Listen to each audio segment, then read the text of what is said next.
आप सब। I hope आप सब बहुत अच्छे होंगे एंड बहुत ही अच्छे से अपने सीटेट की प्रिपरेशंस को कर रहे होंगे। तो चलिए अपने सीटेट की क्लासेस को एक कदम और आगे बढ़ाते हैं एंड अपने 30 क्वेश्चंस की जो प्रैक्टिस है उसे कंटिन्यू करते हैं।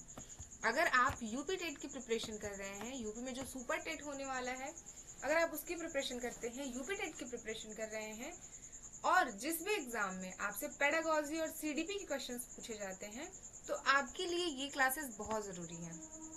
क्लियर? चलिए इसी के साथ क्लास शुरू करते हैं। हम डेली अपने क्लासेस में प्रैक्टिस करते हैं 30 क्वेश्चंस की, जो आपके सीटेट के पॉइंट ऑफ व्यू से बनाए जाते हैं, जिसमें आपके प्रीवियस ईयर के क्वेश्चंस को रख करके हम कोशिश करते हैं कि जो आपके एग्जाम में पूछे जाए उस टाइप के प्रश्नों को लेकर के आए। और आप हमें कमेंट करके जरूर बताइएगा कि आपके 30 में से कितने सही हो रहे हैं। क्लियर? सबसे पहला क्वेश्चन है कि बाल केंद्रित शिक्षा का मुख्य उद्देश्य क्या है। और अगर आप क्लासेस को डेली बेसिस पर करते हो तो आपके अंदर एक हैबिट क्रिएट होती है प्रश्नों को टैकल करने का, जिससे कि एग्जामिनेशन हॉल में जाने के बाद आप पैनिक होने की जगह पे एक अच्छा नंबर स्कोर कर लेते हो। क्लियर? तो बाल केंद्रित शिक्षा का मुख्य उद्देश्य क्या है? क्या है? शिक्षक, ऑप्शन नंबर ए कहता है कि शिक्षक को केंद्र में रखना। क्या चाइल्ड सेंटर्ड एजुकेशन का मुख्य उद्देश्य होता है शिक्षक को केंद्र में रखना? जी नहीं। ऑप्शन नंबर बी को पढ़िए, बच्चों की आवश्यकताओं एवं रुचियों के अनुसार सीखने के अवसर देना। ये तो सही लग रहा है। चलिए हम तीसरा ऑप्शन भी पढ़ लेते हैं। तीसरा ऑप्शन है कि केवल परीक्षा तैयार करना। केवल परीक्षा की तैयारी कराना एक चाइल्ड सेंटर्ड एजुकेशन नहीं है। सिर्फ एग्जाम की प्रिपरेशन कराना ही एक अच्छे शिक्षक की जिम्मेदारी नहीं होती है। क्लियर? अनुशासन बनाए रखना। अनुशासन बनाए रखना कभी भी चाइल्ड सेंटर्ड एजुकेशन को प्रमोट नहीं करेगा। यहाँ पे आंसर क्या होगा? बी, यानी कि बच्चों की आवश्यकताओं के अनुसार, यानी कि उनकी आवश्यकताएं, उनकी रुचियों के अनुसार हम उनके साथ रिएक्ट करेंगे ना। और जहाँ पे बच्चा एक्टिव हो, जहाँ पे बच्चे की लर्निंग की बातें कीजिए, जहाँ पे बच्चे के इम्प्लीमेंट की बातें कीजिए, जहाँ पे चाइल्ड जो है, जो एजुकेशन जो है वो चाइल्ड के सेंटर्ड में है। क्लियर? तो इसका आंसर आप बी अगर करोगे तो आपका आंसर बिल्कुल सही होगा। बाल केंद्रित शिक्षा, बाल केंद्रित शिक्षा में बच्चे की रुचि और उसकी क्षमताओं और उसकी गति को महत्व दिया जाता है। तो अगर आपका आंसर बी है तो बिल्कुल आपने अपना राइट आंसर सेलेक्ट किया है। आप बी के साथ जा सकते हो। क्वेश्चन नंबर सेकंड आपके स्क्रीन पर है, इसको पढ़िए एंड इसका आंसर करिए। और मैं हमेशा आपसे कहती हूँ कि प्याजे महोदय आपके एग्जाम में आने वाले हैं। आप सीटेट के पीवाईक्यूज लगा करके देख लीजिए। आप इस चीज को कभी भी डिनाई नहीं कर सकते हैं कि प्याजे महोदय से क्वेश्चंस ना आए हों। या तो वो आपसे डायरेक्टली पूछ लिया जाता है कि प्याजे महोदय का सिद्धांत कौन सा है, कितनी अवस्थाएं हैं, या फिर आपसे एक सिचुएशन क्रिएट करके पूछा जाता है, या फिर आपसे ये चारों ऑप्शंस में से संवेदी गामक अवस्था कौन सी है, पूर्व संक्रियात्मक क्या है, मूर्त संक्रियात्मक क्या है और औपचारिक संक्रियात्मक क्या है, इन चारों ऑप्शंस को दे करके आपसे आंसर्स पूछ लिए जाएंगे। इसलिए आप जिन प्याजे महोदय के टॉपिक्स को प्लीज अच्छे से देखिए। क्लियर? तो यहाँ पे ऑप्शन क्या होगा? प्याजे के अनुसार संज्ञानात्मक विकास की पहली अवस्था क्या है? अगर आपने पढ़ा है तो आपको पता है कि ऑप्शन नंबर ए इसका बिल्कुल सही हो जाएगा, यानी कि संवेदी गामक अवस्थाएं हैं वो है इनका पहला चरण। प्याजे महोदय किस विकास की बात करते हैं? तो ये संज्ञानात्मक विकास की बात करते हैं। इन्होंने अपनी 4 अवस्थाएं दे रखी हैं। पहला है संवेदी गामक, पूर्व संक्रियात्मक, मूर्त संक्रियात्मक और औपचारिक संक्रियात्मक। तो अगर आपने अपना आंसर नंबर ए सेलेक्ट किया था तो आपका आंसर बिल्कुल सही है। अगर आप ए ऑप्शन के साथ जाते हैं तो बिल्कुल आपका आंसर सही हो जाएगा। क्लियर? नेक्स्ट क्वेश्चन की बात करते हैं एंड क्वेश्चन नंबर तीसरा आपके स्क्रीन पर है। ये क्या कहता है? ये वाइगोस्की महोदय से रिलेटेड प्रश्न है। अब चलिए आप मुझे बताइए कि इसका इसका राइट आंसर क्या हो जाएगा। मैंने थोड़ा इसके फॉन्ट को बड़ा कर दिया ताकि आप अच्छे से क्वेश्चंस को देख सको। वाइगोस्की महोदय के अनुसार जेडपीडी का अर्थ क्या है? शून्य प्रदर्शन क्षेत्र, उसके बाद है समीपस्थ विकास क्षेत्र, मानसिक विकास क्षेत्र या फिर बौद्धिक विकास क्षेत्र। आप मुझे बताइए, आप इतने दिन से प्रैक्टिस कर रहे हैं इस चैनल पर, आपके लिए बहुत सारे क्वेश्चंस और बहुत सारे पीवाईक्यू, बहुत सारी चीजें अवेलेबल है। अगर आप अच्छे से पढ़ रहे हैं तो आप इन सारे के सारे क्वेश्चंस का रॉकेट साइंस बना दोगे। क्लियर? अब वाइगोस्की महोदय जैसे ही आते हैं, मैंने आपसे क्या कहा होगा कि जेडपीडी क्या है। जेडपीडी एक विकास की अवस्था है, एक समीपस्थ विकास का क्षेत्र है, जहाँ पे पहले टीचर बच्चे को थोड़ी बहुत सहायता देती है, हेल्प करती है, और धीरे धीरे वो अपने हेल्प को कम कर दी जाएंगी, जिसके बाद वो बच्चा धीरे धीरे खुद से बोलना सीख जाएगा, खुद से करना सीख जाएगा उन चीजों को। यानी कि क्या है ये, आप बच्चे को धीरे थोड़ा सा हेल्प कर रहे हो किसी चीज को। अगर वो बच्चा नहीं बोल पा रहा है तो आप थोड़ी बहुत चीजें बोलते हैं, उसे इनकरेज करते हो कि कोई नहीं बेटा, आप बोल पाओगे। जैसे आपने कोई टॉपिक भी उनसे पूछ लिया और वो नहीं बोल पाते हैं। क्लास में बहुत सारे बच्चे ऐसे होते हैं जो हेजिटेट होते रहते हैं, उनको डर लगता है कि मैम मेरे को तो आ रहा था, मैं तो बोल देती, पर मैं डर से नहीं बोल पाई। तो आप क्या करोगे, आप उनको थोड़ा बहुत मोटिवेट करोगे, अरे कोई बात नहीं, अच्छा ये मैं अगर स्टार्टिंग की कुछ लाइन बोल दूं कि ठीक है ये बोलो, तो वो क्या होता है ना कि बच्चा वहां पे अपने से भी उन सारी चीजों को कनेक्ट करके बोलने लगता है। तो ये वाइगोस्की महोदय के जेडपीडी सिद्धांत का अर्थ है समीपस्थ विकास क्षेत्र। अगर आपका ऑप्शन बी है तो बिल्कुल आपने अपना राइट आंसर सेलेक्ट किया है। चलिए क्वेश्चन नंबर 4 आ गया, स्केल फोल्डिंग का। अब यहाँ पे ये भी किसी का गलत नहीं होना चाहिए, और ये बहुत इजी है। ये सिद्धांत यानी कि ये अवधारणा किसकी है, कौन से महोदय की है, तो कोहल वर्ग है। ऑप्शन नंबर बी में है वाइगोस्की महोदय, ऑप्शन नंबर सी में है पियाजे महोदय, ऑप्शन नंबर डी में है ब्रूनर महोदय। आप मुझे बताइए कि इसमें से राइट आंसर क्या हो जाएगा। तो अगर आपका आंसर है ब्रूनर महोदय, तो बिल्कुल आपने अपना राइट आंसर सेलेक्ट किया है। ऑप्शन नंबर डी के साथ अगर आप जाते हैं तो आप अपना आंसर सही कर ले जाओगे। नेक्स्ट क्वेश्चन की बात करते हैं, बुद्धि में बहुकारक सिद्धांत, यानी कि बहुबुद्धि सिद्धांत किसने दिया है। बहुबुद्धि सिद्धांत किसने दिया है, हार्वर्ड गार्डनर महोदय ने, थॉर्नडाइक महोदय ने, बिने महोदय ने, या फिर स्पीयरमैन ने। तो यहाँ पे है हार्वर्ड गार्डनर महोदय। बहुबुद्धि सिद्धांत की बात करने वाले हमारे वैज्ञानिक थे हार्वर्ड गार्डनर महोदय। ये कहते हैं कि बुद्धि सिर्फ एक बहुयामी या फिर दो बहुयामी नहीं होती है, यानी कि बुद्धि को मापने का सिर्फ एक क्राइटेरिया नहीं हो सकता है कि अगर आप सिर्फ पढ़ने में तेज हैं तो आप बुद्धि से बहुत तेज हो, ऐसा नहीं है। कोई भी आपके बुद्धि को, आपके विकास को, आपकी मानसिक क्षमताओं को नापने का या आंकने का सिर्फ एक या दो पर्टिकुलर एक सिद्धांत नहीं हो सकते हैं। ऐसा भी हो सकता है कि जो लोग पढ़ने में कमजोर होते हैं वो किसी और चीज में, किसी और एक्टिविटीज में बहुत अच्छे होते हैं। तो इसका मतलब तो ये नहीं है ना कि हम उन्हें सिर्फ एजुकेशन बेसिस पर या फिर किसी और बेसिस पर सिर्फ उन्हें जज करें। ये क्या है, हम ये नहीं कह सकते हैं कि किसी एक कंडीशन के बेसिस पर हम ये देख सकते हैं कि बच्चे का बुद्धि कितना है। क्लियर। इस सिद्धांत में हार्वर्ड गार्डनर महोदय यही सिखाते हैं कि बुद्धि को मापने के लिए ना ही एक कारक हो सकता है, ना ही दो कारक हो सकते हैं। इसके लिए कई सारे आयाम हैं। आप किसी भी बेसिस पर किसी की बुद्धि लब्धि को जान सकते हो, सीखने की क्षमता क्या है उसकी, सिचुएशन को टैकल करने की क्षमता कैसी है, उस बच्चे के अंदर क्रिएटिविटी कैसी है, ये सारी की सारी चीजें मैटर करती है। क्लियर। क्वेश्चन नंबर 6 की बात करेंगे।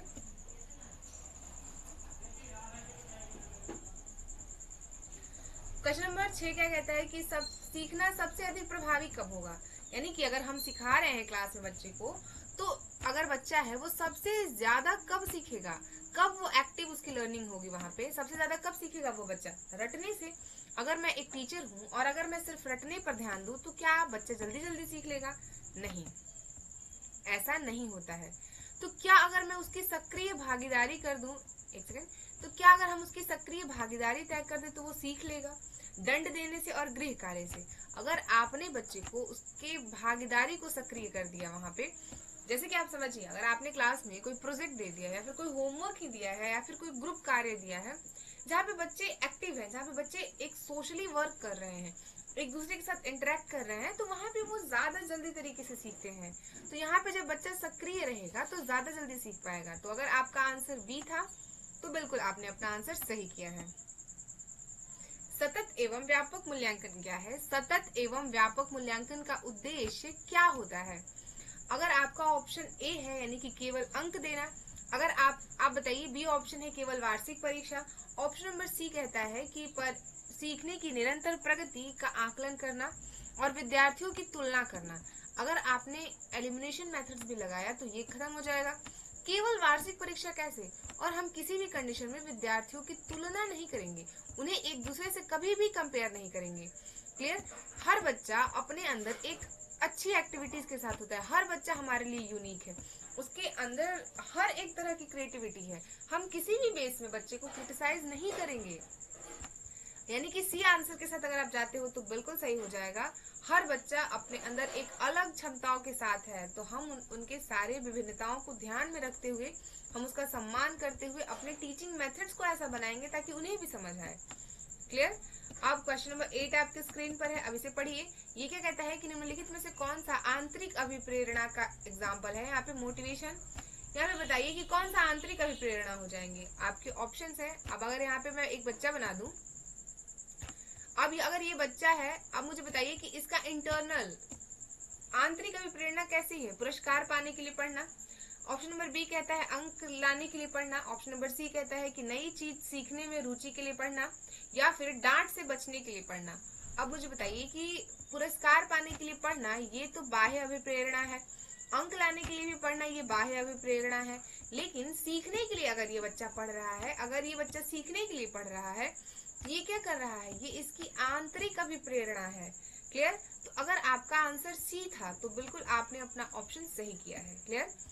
अगले क्वेश्चन की बात करते हैं। व्यक्तिगत भिन्नताओं का अर्थ क्या है? व्यक्तिगत भिन्नताओं का क्या अर्थ है? हर बच्चा अपने अंदर एक अलग एक्टिविटीज के साथ है, एक अलग अंदाज में है, और उसके अंदर अलग अलग प्रकार की भिन्नताएं हैं। क्लियर? क्लियर?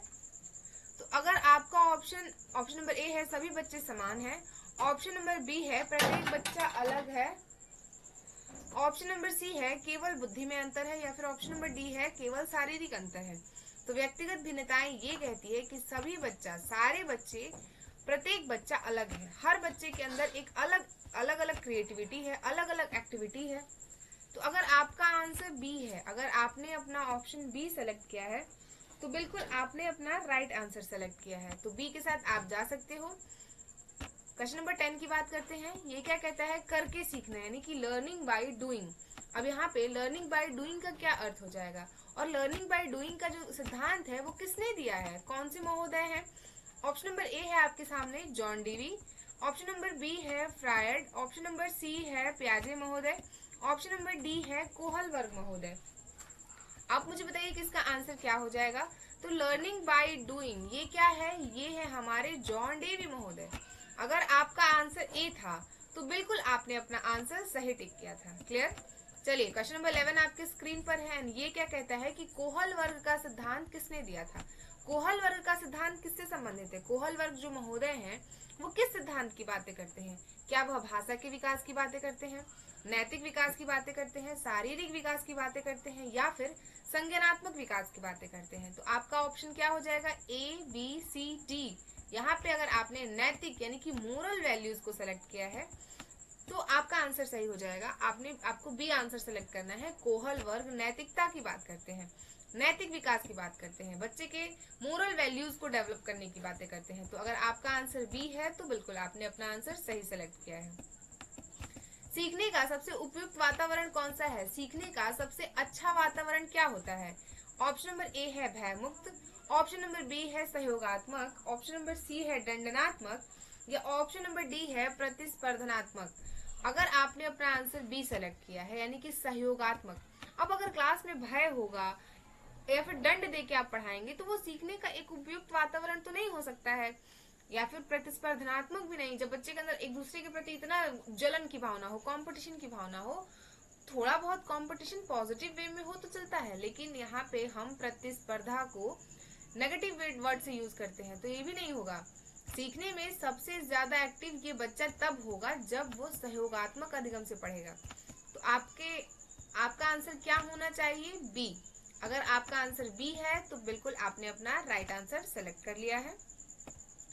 एक सेकंड, क्वेश्चन नंबर अगला है, अच्छा ये हो गया था रचनावादी, जस्ट अ मिनट। रचनावाद यानी कि कंस्ट्रक्टिविज्म के अनुसार ज्ञान क्या है? ज्ञान क्या है? शिक्षक देता है, विद्यार्थी स्वयं निर्मित करता है, केवल पुरस्कार से मिलता है, या फिर जन्मजात है? यानी कि आपके अंदर जो रचनावाद है वो क्या है? क्या रचनावाद हमारे अंदर एक शिक्षक लेकर के आते हैं? यानी कि अगर ये बच्चा है, अगर ये क्रिएटिव हो तो क्या ये बच्चे के अंदर क्रिएटिविटी एक शिक्षक ने लाई है, या फिर वो बच्चा स्वयं, विद्यार्थी स्वतः निर्मित करता है अपने अंदर ये एक्टिविटी, या फिर केवल पुस्तक पढ़ने से उसे मिल जाती है, या फिर जन्मजात होती है?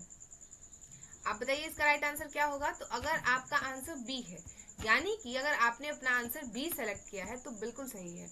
रचनावाद के अनुसार ज्ञान क्या है? ज्ञान विद्यार्थी स्वयं निर्मित करता है, वो खुद से अपने अंदर इन क्रिएटिविटी चीजों को एक्टिव करता है। अगर आप उसे वैसा सराउंडिंग देंगे, ऐसा वातावरण क्रिएट करती हैं, तो बच्चा खुद से उसमें इंटरेक्ट करता है, खुद से सीखता है। चलिए क्वेश्चन नंबर अगला है समावेशी कक्षा से, यानी कि इंक्लूसिव एजुकेशन से। अब मुझे बताइए इसका आंसर, ये भी किसी का गलत नहीं होना चाहिए, मैं बहुत बार इन टॉपिक्स को पढ़ाई हूँ।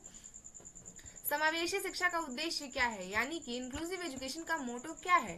केवल मेधावी बच्चों को पढ़ाना नहीं, सभी बच्चों को साथ में शिक्षा देना, केवल दिव्यांग बच्चों को पढ़ाना, केवल दिव्यांग बच्चों को नहीं, यहाँ पे ये भी गलत हो जाएगा। अलग अलग कक्षाएं बनाना, अलग अलग कक्षाएं बनाना भी सही नहीं होगा। अगर आपका आंसर बी है तो बिल्कुल आपने अपना सही आंसर सेलेक्ट किया है। अलग अलग कक्षाएं अगर हम बना देते हैं तो भी तो वहाँ पे बच्चों के साथ भेदभाव होगा। तो हम एक साथ एक क्लासरूम में बैठा के सबको पढ़ाएंगे, ताकि किसी भी बच्चे के अंदर किसी भी तरह की हीन भावना का विकास ना हो। क्लियर? थॉर्नडाइक का प्रभाव, यानी कि प्रभाव का नियम किससे संबंधित है? थॉर्नडाइक महोदय के जो प्रभाव का नियम है वो किससे संबंधित है? ऑप्शन नंबर ए कहता है सीखना, ऑप्शन नंबर बी कहता है भाषा, ऑप्शन नंबर सी कहता है स्मृति, एवं ऑप्शन नंबर डी कहता है व्यक्तित्व। अगर आपने थॉर्नडाइक महोदय को पढ़ा है तो आप इसका राइट आंसर कर ले जाएंगे। अगर आपका आंसर ए होगा तो डेफिनेटली आपने अपना सही आंसर टिक किया है। सीखना, सीखना जो है वो थॉर्नडाइक महोदय के प्रभाव का नियम है और उससे संबंधित है। क्लियर? तो आपका आंसर ए होना चाहिए। थॉर्नडाइक महोदय के अनुसार प्रभाव का जो नियम है वो सीखना है ना। ब्लूम टेक्सोनॉमी से क्वेश्चन आया, अब इसको बताइए। तो यहाँ पे है कि ब्लूम का वर्गीकरण किससे संबंधित है? अधिगम उद्देश्यों से, व्यक्तित्व से, बुद्धि से, या भाषा से? अब मैंने आपको पहले ही बताया कि जो ब्लूम है ये एक अधिगम उद्देश्य है। ब्लूम की टेक्सोनॉमी है जिसे हमें पढ़ना होता है और हमने आपको कराया भी है क्लासेस में। तो अगर आपका आंसर ए था तो बिल्कुल आपका आंसर सही था। अगला प्रश्न क्या है कि प्रतिभाशाली बच्चों के लिए उपयुक्त रणनीति क्या है? अगर क्रिएटिव बच्चे हैं, अगर एक्स्ट्रा ऑर्डिनरी बच्चे हैं, अगर गॉड गिफ्टेड बच्चे हैं, तो प्रतिभाशाली बच्चों के लिए सबसे अच्छी रणनीति क्या अपनाना चाहिए? सामान्य कार्य देना, समृद्ध अधिगम अनुभव देना, दंड देना, या केवल गृह कार्य देना? अब अगर आपने यहाँ पे 2-3 ऑप्शंस को तो आप देखते ही क्लियर कर लो। यहाँ पे हो जाएगा अधिगम, जो उनकी समृद्धि, अधिगम अनुभव देना, यानी कि अगर समान बच्चों के अनुसार आप उनको कार्य देते हो तो वो फिर भी पीछे रह जाएंगे। तो हम क्या करेंगे कि हम उन्हें थोड़ा और अधिक अनुभव के लिए उन्हें थोड़ा और लेवल बढ़ा करके हम उन्हें गृह कार्य भी देंगे, उनके साथ रिएक्ट भी करेंगे, उनके साथ उस टाइप से डिस्कस करेंगे। अब इसका मतलब ये बिल्कुल भी नहीं है कि हम बाकी बच्चों के साथ वहाँ पे भेदभाव करेंगे, बल्कि यहाँ पे ये कह रहा है कि अगर आपकी क्लास में कोई बच्चा ज्यादा इंटेलिजेंट है, कोई बच्चा एक्स्ट्रा ऑर्डिनरी है, तो हम क्या करेंगे, हम उसके इस एक्टिविटीज को भी देखेंगे ना, हम उसके अंदर इस भिन्नताओं का भी सम्मान करते हुए उसके लिए अच्छी क्लासेस और ऑर्गेनाइज करेंगे, उसके लेवल की पढ़ाई हो सके हम इसका भी ध्यान रखेंगे। क्लियर? तो हमें एक लोअर बच्चे के साथ साथ, यानी कि एक ऐसा बच्चा जिसकी बुद्धि क्षमता कम है और एक ऐसा बच्चा जो कि गॉड गिफ्टेड है, हम उन दोनों के लिए एक अच्छी क्लासरूम ऑर्गेनाइज करेंगे जिसमें कि हम कोशिश करेंगे कि दोनों बच्चे साथ साथ पढ़ सके। क्लियर? अगला प्रश्न है आपके स्क्रीन पर एंड आप इसका आंसर बताइए। अधिगम का स्थानांतरण, यानी कि लर्निंग ट्रांसफर ऑफ लर्निंग का अर्थ क्या है? स्कूल बदलना नहीं, सीखते हुए ज्ञान का नई परिस्थितियों में उपयोग करना, ये है ट्रांसफर ऑफ लर्निंग। यहाँ पे कक्षा बदलना, विषय बदलना नहीं है। तो अगर आपका आंसर बी है तो बिल्कुल आपका आंसर सही हो जाएगा। क्लियर? अगला प्रश्न देखिए, निम्नलिखित में से कौन सा फॉर्मेटिव असेसमेंट है? इसमें से फॉर्मेटिव असेसमेंट्स क्या हो जाएगा? मैंने आपको हमेशा बताया है कि असेसमेंट जो है वो 2 टाइप्स के होते हैं, एक है समेटिव असेसमेंट और एक है फॉर्मेटिव असेसमेंट। अगर वार्षिक, यानी कि परीक्षा, वार्षिक परीक्षा, उसकी इकाई परीक्षा के दौरान प्रतिक्रियाएं देना, परीक्षा बोर्ड या फिर प्रवेश परीक्षा, अगर ये बच्चा है तो अगर आपने प्रक्रिया पढ़ाई के दौरान उससे जो प्रश्न आंसर किए हैं वो है फॉर्मेटिव असेसमेंट, और अगर आपने लास्ट में सारी चीजें करने के बाद वर्ष के अंत में चीजें पूछी है वो होता है समेटिव असेसमेंट। तो असेसमेंट के 2 टाइप्स हैं, आप इसे भी बिल्कुल ध्यान में रखेंगे। बच्चों की रचनात्मकता को बढ़ाने के लिए शिक्षक को क्या करना चाहिए? अगर आप बच्चों के अंदर रचनात्मकता को बढ़ाना चाहते हैं तो एज अ टीचर आपकी क्या रिस्पॉन्सिबिलिटी होनी चाहिए? तो अगर हम आप ऑप्शन नंबर 1 को पढ़िए। ऑप्शन नंबर 1 कहता है केवल एक सही उत्तर का स्वीकार करना, एक नए विचारों को प्रोत्साहित करना, दंड देना या रटने पर ध्यान देना। नहीं, अगर आपने अपना आंसर बी सेलेक्ट किया है, क्लियर, यानी कि हम बच्चे के अंदर उसके नए जो विचार होंगे ना, हम ऐसा नहीं कहेंगे कि सिर्फ इस चीज का आंसर एक ही होगा उसके बाद कुछ नहीं हो सकता है, हमें उसके नए सोच को भी इनहेंस करना होता है। हम उसे भी कहेंगे कि कोई बात नहीं, आप एक बार इसे अपने हिसाब से भी सोच करके लाओ, यानी कि आप थोड़ा बहुत फ्लेक्सिबल माइंडसेट रखेंगे कि मैंने जो आंसर बता दिया सिर्फ वही सही नहीं हो सकता है कि जो बच्चा बता रहा हो वो भी सही हो। तो इसलिए आप क्या करोगे कि आप नए विचारों को प्रोत्साहित करोगे। तो आप यहाँ पे क्या आंसर सेलेक्ट करेंगे? बी। अगर आपका आंसर बी है तो बिल्कुल आपने अपना राइट आंसर सेलेक्ट कर लिया है। क्वेश्चन नंबर 21 आपके स्क्रीन पर है, इसका आंसर करिए। 21 कहता है कि भाषा सीखने का सर्वोत्तम तरीका क्या है? अगर मैं क्लास में अपने क्लास के बच्चों को भाषा सिखाना चाहती हूँ, अगर मैं एक लैंग्वेज की टीचर हूँ तो मैं क्या करूंगी? मैं कैसे उन्हें भाषा ज्यादा जल्दी और एप्रोप्रिएट तरीके से सिखा पाऊंगी? तो क्या मैं उन्हें रटा दूंगी, रटा करके सिखा पाऊंगी? संवाद और गतिविधियों से बिल्कुल, केवल लेखन और केवल पढ़न से नहीं पढ़ सकता है बच्चा। तो अगर आपका आंसर बी है तो बिल्कुल आपने अपना आंसर सही किया है। क्लियर? समावेशी कक्षा की भूमिका क्या है? समावेशी कक्षा में शिक्षक की क्या भूमिका है? इंक्लूसिव एजुकेशन का अगर क्लासरूम है तो आपकी वहाँ पे क्या भूमिका होती है? आप एज अ टीचर किस तरह से अपनी रिस्पॉन्सिबिलिटीज को निभाइएगा? तो क्या सभी को एक जैसा पढ़ाना है? नहीं, हम प्रत्येक विद्यार्थियों की आवश्यकताओं के अनुसार सहायता देंगे, एंड ये बिल्कुल सही है। केवल तेज बच्चों पर ध्यान देना बिल्कुल भी नहीं, और केवल परीक्षा लेना भी नहीं। समावेशी कक्षा यानी कि इंक्लूसिव एजुकेशन का मतलब होता है कि हम प्रत्येक बच्चे की गतिविधियों पर ध्यान देंगे, प्रत्येक बच्चे के अंदर जो उसके भिन्नताएं हैं उसको ध्यान से पढ़ेंगे, समझाएंगे, समझेंगे, और फिर हम अपने teaching methods and learning programs बनाएंगे। क्लियर? 23 नंबर क्वेश्चन आपके स्क्रीन पर है, एंड ये पढ़िए। निम्न में से कौन सा उच्च स्तरीय चिंतन का कौशल है? इसमें से कौन सा उच्च स्तरीय चिंतन कौशल है? याद करना, समझना, विश्लेषण करना या फिर दोहराना? तो अगर आपने अपना आंसर सेलेक्ट किया है ऑप्शन नंबर सी को, तो बिल्कुल आपका आंसर सही है। विश्लेषण करना जो है वो उच्च स्तरीय चिंतन कौशल है, याद करना, समझना और दोहराना नहीं। अगर आपका आंसर सी है तो आपने बिल्कुल एक राइट आंसर को सिलेक्ट किया है। अभिप्रेरणा का मुख्य कार्य क्या है? यानी कि मोटिवेशन का मुख्य कार्य क्या है? भूलना, सीखने के लिए प्रेरित करना, दंड देना या तुलना करना? तो यहाँ पे अगर आपने अपना आंसर बी चुना है, यानी कि बी ऑप्शन आपने अगर सेलेक्ट किया है, तो बिल्कुल आपका आंसर 110% सही हो जाएगा। क्लियर?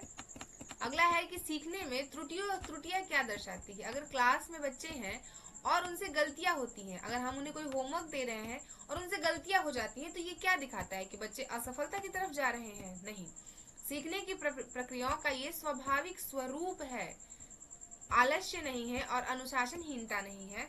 त्रुटि करना, गलती करना ह्यूमन एरर है, ये एक स्वतः प्रक्रिया है। इसके लिए हमें किसी तरह का पनिशमेंट नहीं देना होता है। हम इतने बड़े हो गए हैं, हम शिक्षक बनने वाले हैं, आप शिक्षक बनने वाले हैं, हमसे भी आज गलतियां हो जाती हैं। तो इसका मतलब क्या है? कि हम लापरवाह हैं, हम असफल हो चुके हैं? बिल्कुल नहीं। गलती हमेशा ये बताती है कि हमने किस चीज में मिस्टेक की, जिस वजह से हम अपने लक्ष्य से, अपने टॉपिक से किस लिए पीछे रह गए हैं। तो आप गलतियां अगर आपसे होती है तो प्लीज आप उससे डरिए मत, बल्कि देखिए कि वो गलतियां क्यों हुई है, मैं क्यों इसमें पीछे रह गया हूँ, और उस चीज को सुधार करके जब आप सीखते हो तो आप उस टाइम पर बेटर कर ले जाते हो। तो अगर आपने बी आंसर को सेलेक्ट किया है तो आपका आंसर डेफिनेटली सही है। 26 नंबर क्वेश्चन है कि शिक्षक को प्रश्न पूछने पर क्या करना चाहिए? यानी कि शिक्षक को प्रश्न पूछते समय क्या करना चाहिए? अगर आपने क्लास में क्वेश्चन पूछा है तो आप क्या करोगे? केवल तेज बच्चों से पूछोगे, सभी बच्चों को अवसर देना, केवल एक छात्र से पूछना, या स्वयं उत्तर बता देना? अब आप क्या करेंगे? अगर आप बी ऑप्शन को चूज करते हैं, यानी कि सभी बच्चों को अवसर देना, सिर्फ आप किसी किसी एक दो बच्चे से जो पहले से ही, आप अगर क्लास में देखोगे तो अगर मैं क्लास ले रही हूँ, अगर मैंने कोई प्रश्न पूछा तो मैक्सिमम टाइम पे ये होता है ना कि कुछ बच्चे जो नॉर्मली होता है वो डेली हाथ खड़े करते हैं कि मैं बताता हूँ, मैं बताऊंगी। हमें क्या करना होता है कि हम इन बच्चों को भी इग्नोर नहीं करते हैं, पर वो बच्चे जो क्लास में अक्सर उन प्रश्नों से छिपने की कोशिश करते हैं, हम उन्हें भी खड़े करते हैं कि वो भी बताइए, एटलीस्ट उनके अंदर से भी तो भड़ास निकले, वो भी तो बताएं कि उनका क्या टॉपिक है, वो इस पर क्या अपना पॉइंट ऑफ व्यू रख रहे हैं। तो हम एक शिक्षक होने के नाते हम सभी बच्चों को पूछते हैं, सभी बच्चों को अवसर देंगे। क्लियर? क्वेश्चन नंबर 27 आपके स्क्रीन पर है कि निम्न में से कौन सा बाह्य अभिप्रेरणा है? ज्ञान के लिए पढ़ना, पुरस्कार के लिए पढ़ना, रुचि के लिए पढ़ना और जिज्ञासा से पढ़ना। अब मुझे बताइए कि बाह्य अभिप्रेरणा क्या है। तो अगर आप अच्छे से पढ़ेंगे तो आपको 3 ऑप्शन मिल जाएंगे यहाँ पे आंतरिक अभिप्रेरणा के। अब उसमें से एक ही बचा जो कि है पुरस्कार के लिए पढ़ना। तो अगर आपने अपना बी ऑप्शन लिया था तो आपका आंसर बिल्कुल सही हो जाएगा। एनसीएफ 2005 से क्वेश्चन है, बताइए इसका आंसर। यानी कि ऑप्शन नंबर ए कहता है, पहले प्रश्न को पढ़िए, एनसीएफ 2005 किस पर बल देता है? किस पर बल देता है? रटने पर। कोई भी एजुकेशन पॉलिसीज रटने पर बल नहीं देती है। बाल केंद्रित एवं गतिविधि आधारित शिक्षा पर, बिल्कुल सही बात है। केवल परीक्षा पर, जी नहीं। केवल गृह कार्य पर, बिल्कुल नहीं। अगर आपका आंसर बी है तो बिल्कुल आपने एक सही उत्तर चुना है, आप इसके साथ जा सकते हो। 29 नंबर क्वेश्चन आपके स्क्रीन पर है कि शिक्षक को व्यक्तिगत भिन्नताओं का ध्यान रखना चाहिए। क्यों रखना चाहिए? आप एक टीचर हैं तो आपको बच्चे के अंदर जो इंडिविजुअल डिफरेंसेस है उनको ध्यान में क्यों रखना चाहिए? सभी की क्षमता समान होती है? नहीं। प्रत्येक बच्चा अलग गति से सीखता है, बिल्कुल। एक समान पढ़ाना है, नहीं। मेधावी छात्रों के लिए नहीं। आप क्या करोगे, आपके लिए प्रत्येक बच्चा अलग है, हर बच्चा आपके लिए यूनिक है। आप किसी भी बच्चे के साथ किसी भी तरह का डिस्क्रिमिनेशन या भेदभाव या तुलना नहीं करेंगे। ये एक अच्छे शिक्षक की निशानी नहीं होती है। सीटेट के अनुसार सबसे प्रभावी शिक्षक कौन है? और ऐसे प्रश्न पूछे जाते हैं, आप पीवाईक्यू उठा करके देख लीजिए, आप प्रीवियस ईयर उठाइए, उन प्रश्नों को सॉल्व करिए, आपको मिलेगा कि ये पूछा जा रहा है, ये जेन्युइन क्वेश्चंस हैं। अगर आप इसमें गलतियां करेंगे तो कहीं ना कहीं आप पीछे रह जाओगे। इसलिए मैं कह रही हूँ कि प्लीज क्लासेस को अच्छे से देखिए, एक एक क्वेश्चंस को समझिए। मैं जो बोल रही हूँ ना, आपके उससे भी प्रश्न आते हैं, तो इसलिए आप इस क्लासेस को अच्छे से देखिए, अच्छे से पढ़िए और अपने उन दोस्तों के साथ शेयर करिए जिनका इस बार सीटेट है, यूपीटेट है, यूपीपीजीटी है, टीजीटी है, जिसमें आपके सीटीपी के क्वेश्चन पूछे जाने हैं, पेडागोजी आने वाली है। क्लियर? तो क्या हो जाएगा, जो केवल व्याख्या देता है। एक सीटेट के अनुसार एक प्रभावी शिक्षक कौन सा है? जो बच्चों को सीखने के अवसर एवं सहयोग देता है। बी ऑप्शन सही है, बिल्कुल। अब इन दोनों ऑप्शन को हम ना भी पढ़े तो भी चलेगा, पर पढ़ लेते हैं। जो अधिक गृह कार्य देता है, जो केवल परीक्षा देता है, जी नहीं। सीटेट के लिए क्या है, सबसे प्रभावी शिक्षक कौन हो जाएगा? जो बच्चों को सीखने के अवसर देता है। तो आप मुझे बताइए कि आपके कितने सही हुए, आप इसे पढ़ लीजिए। प्रभावी शिक्षक मार्गदर्शक, यानी कि शिक्षक एक मार्गदर्शक होता है और ये बच्चों को सक्रिय रूप से सीखने में सहायता करता है।